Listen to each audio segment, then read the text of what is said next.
Hello everyone! Welcome back to our channel, Stories Across Cultures. If you haven't already subscribed, make sure you do, so you catch all our videos as soon as they are published. So when you see China is portrayed in the media, it is always represented by this significant structure, Tiananmen. Tiananmen is connected with all the different sectors of Chinese society, from history to politics to culture and traditional architecture.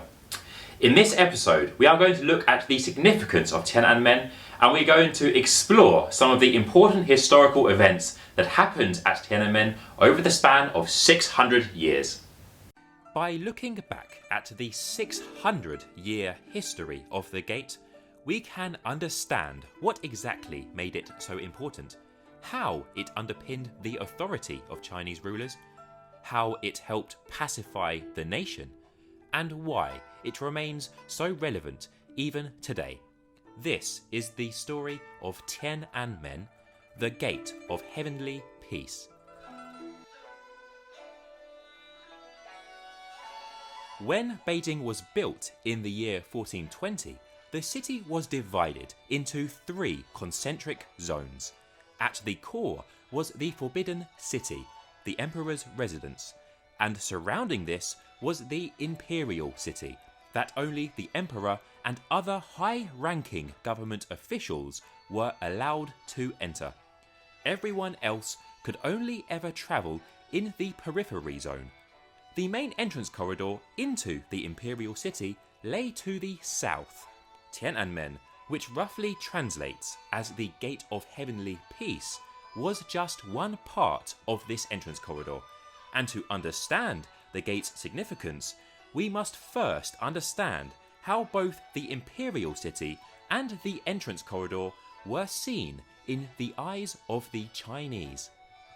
This is a section of the wall that surrounded Beijing's Imperial City.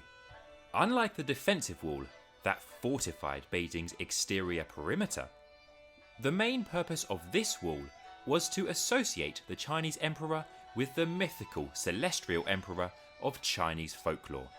Its colour was the same as that as the North Star, said to be the home of the celestial emperor, and its height ensured that no one could see over its walls, ensuring the world inside remained as distant and as unknown as that of the celestial emperors. This was one part of the grand illusion that tried to legitimize the emperor's claim to be the celestial emperor's counterpart on Earth. The southern entrance into the Imperial City was conceived as the intersection between the human world and the realm of the godlike Chinese emperor. It covered an expansive area consisting of a T-shaped closed-off passageway, at either end of which were 2 of Beijing's most important gates. The architecture, the names, and the function of both gates was designed to reinforce the emperor's legitimacy and all-powerful image. On the southern end was the Gate of China, whose name carried great symbolic significance. Only the emperor could pass through the Gate of China, implying that China was his, and his alone to control. Everyone aside from the emperor would have to take an extended route around the walls to enter the passageway via one of the inferior side gates.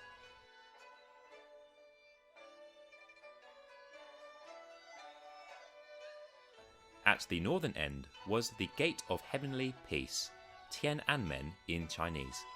The name is a shortened form of an ancient Chinese saying that proclaims that the mandate to rule is bestowed upon an emperor by the heavens, but it is only valid whilst the emperor fulfills the will of the heavens, which requires him to keep Earth peaceful and prosperous.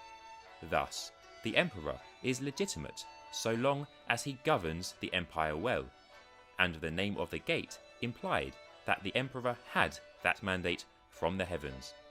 Hence, just like the walls of the Imperial City, the main entrance inside was also intended to foster the illusion that the Chinese emperor was the celestial emperor's representative on earth, and therefore he had the undisputed right to rule over the nation. As a further signal to the Chinese people that the emperor was in total control of all of the levers of power, the ministries of culture and the military were placed on either side of the enclosed corridor that entered into the imperial city. Culture and the military were the two pillars of imperial Chinese civilization. They were the two forces that held the nation together. Thus, when the emperor entered or left the imperial city, he would be crossing straight through the middle of both of these ministries, a symbolic act that was to represent his ability to balance and control both of these forces. Through his command of both culture and the military, the emperor would be able to effectively manage the nation and therefore fulfill the heavenly mandate. The concept of the heavenly mandate had underpinned the authority of Chinese dynasties for millennia, but it was a double-edged sword. If the empire's subjects believed that an emperor was neglecting their duties, then they had the right to overthrow them and install a new, more adept ruler. To prevent public dissatisfaction from developing into revolutionary violence, two marble posts were erected in front of the Gate of Heavenly Peace, where senior officials were able to post their criticisms and requests for change. These posts, known as Huabiao, were decorated with an array of auspicious animals and clouds, which signified that they had a special connection to the heavens. At the top of both posts sat the mythical Donglong, one of the 9 children of the Dragon King. This creature was said to have the ability to convey the people's mood directly with the heavens. In Imperial China, only the heavens had a higher authority than the emperor, and these posts were the sole channel through which the people were able to directly appeal to this higher authority. If the emperor did not listen to the concerns that were posted on the columns, then the heavens may deprive them of their mandate to rule.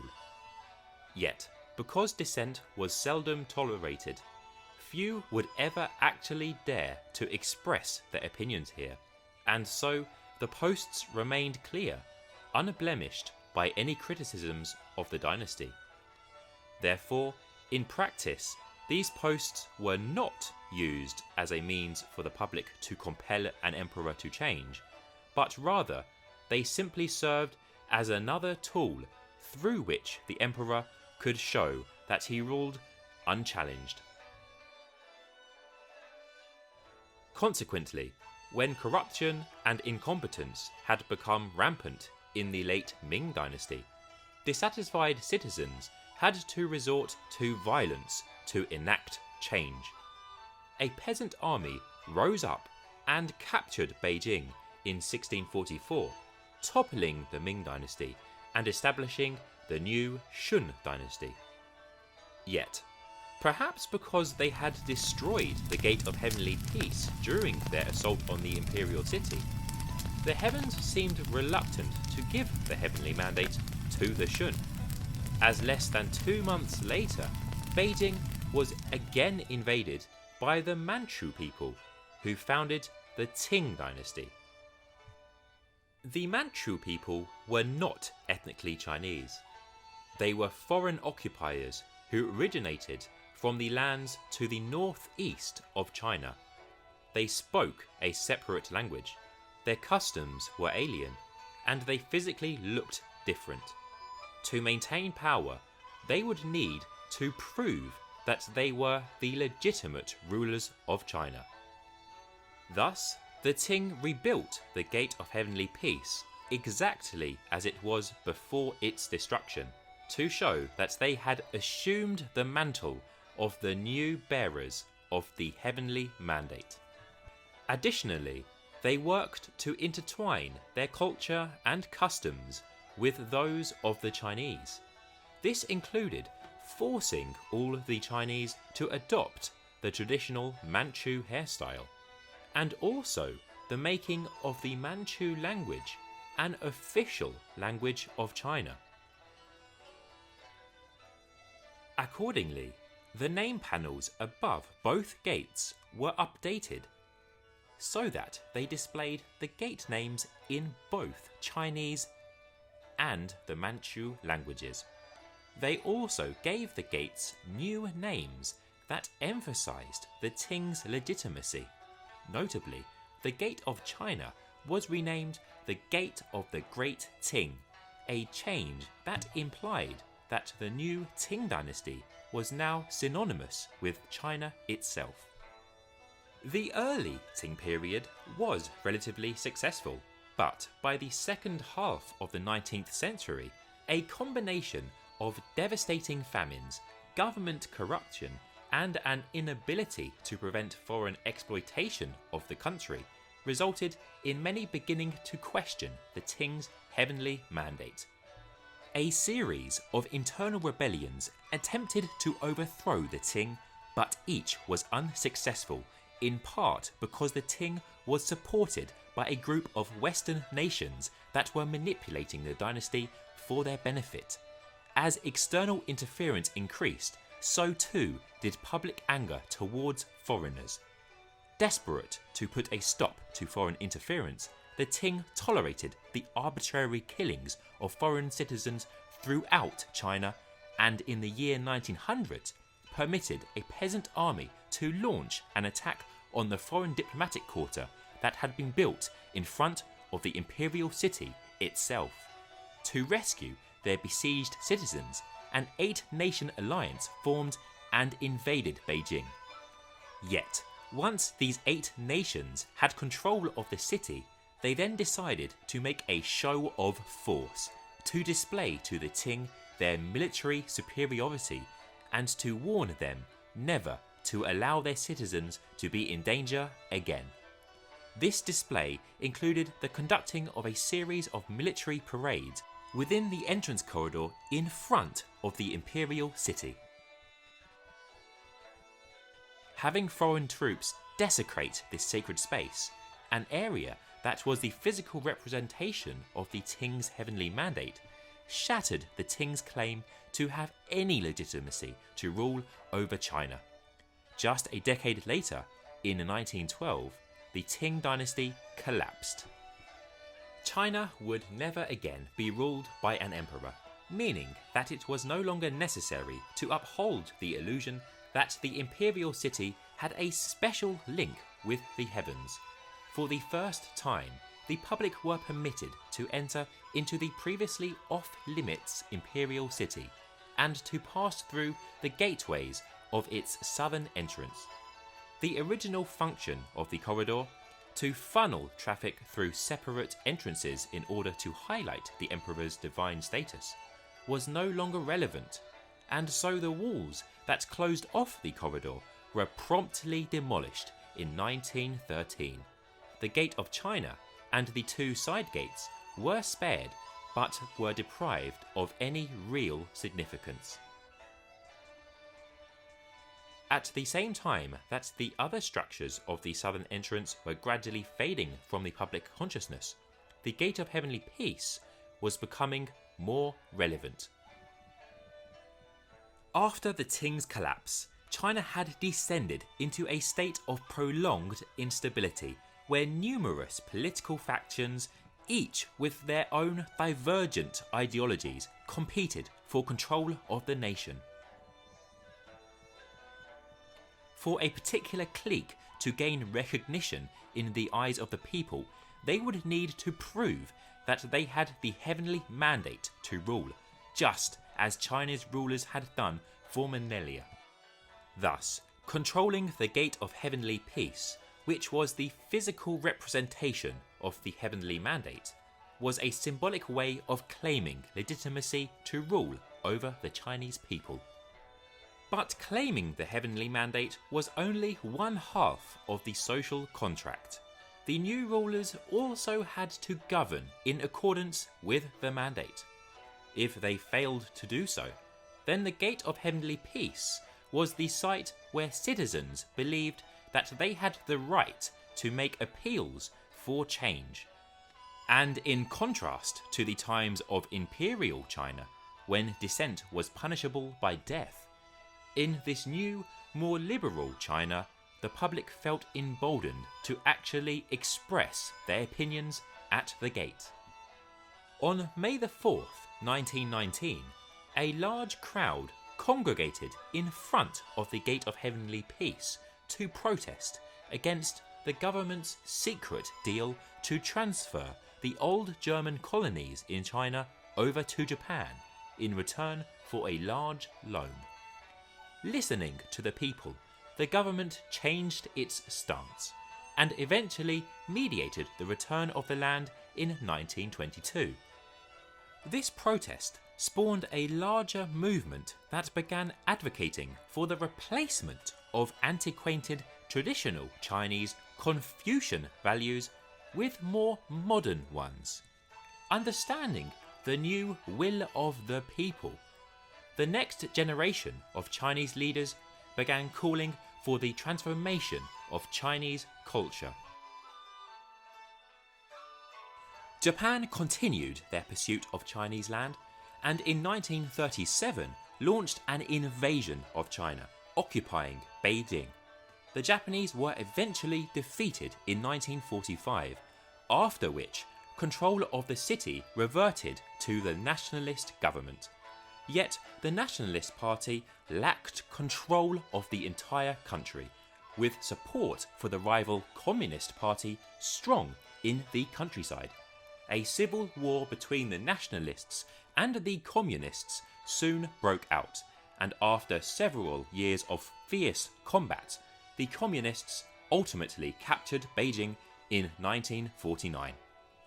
Whilst the civil war was still raging elsewhere in the country, the communists chose to interpret their capture of the historical capital as their triumph over the nationalists. To celebrate the victory, the communists conducted a military parade along the new road in front of the Gate of Heavenly Peace that had been built by the Japanese in 1940.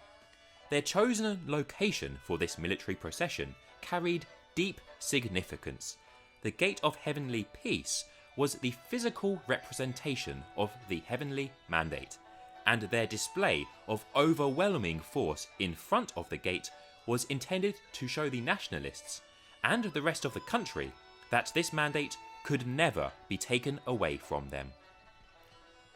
The communists also remodelled the space in front of the Gate of Heavenly Peace so that it could too help them reinforce their legitimacy.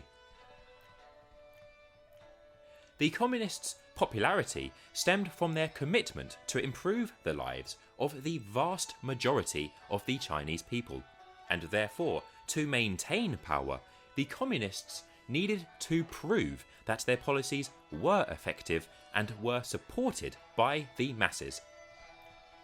To this end, they demolished the buildings that flanked the old entrance corridor so that they could build the largest public square in the world, where they would organise immense public rallies that praised the regime and its achievements. Yet, whilst the physical area had been fundamentally transformed, its core function remained unchanged. During the Ming and Qing dynasties, the public could in principle enter the square and post their criticisms of the emperor on the Huabiao posts, but in practice they would never do so for fear of execution. This had the effect of making it appear as though the emperor's subjects were all satisfied with his rule, and therefore implied that they supported the emperor's reign. Under the new communist China, the space was likewise used by the government as a means to show that the people approved of their rule, only that instead of doing so by claiming an absence of criticism, the communists organised mass rallies where the people themselves would turn out to express their support of the government.